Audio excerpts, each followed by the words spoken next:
Hi, is mis chudaí, agus is bread an rudaí ura a ólam a gcónaí faoi rudaí a uistimid ahan le, agus seo rud cinse a uistin ahan linne ahan le. Ar gcolainn, inniu b'imiid fólam cúpla féric faoin Cholainn. Tá sé muid ar dús leis an rud is tábhachtaí, an íhin. Tá an íhin lem den nearacha agus seolann sé cóirí leictra agus ceamacha tríd an chorp. Agus bínas cin 50,000 smuitiú ag dul tríd de íhin ahan le. Go dibhann, geanann de íhin an oiread sin leitras go bhhéitú se bolgan LED a chuine lásta. Agus cé faoin nasúla, camraí an Cholainn, agus an rósagad.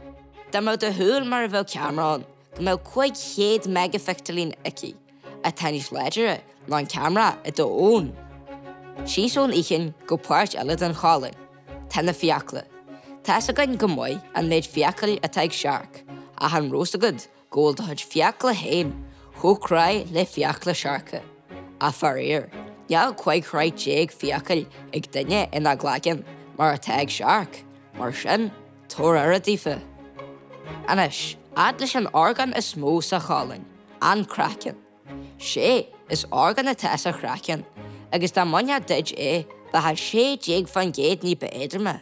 Na bhfuil sé sin ionta trom, agus faoi dhearú, déag muid ad le craoláir na Cholainne, an crí, bug an ga eile jaar fála i de Cholainn fríd an chrí, agus ní stopan sé ag bualú.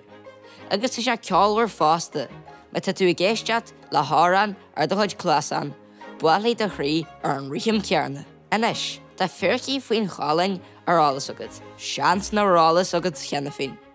Sin é bham sanniu, go dtí an cheadar eile, slán go fáil.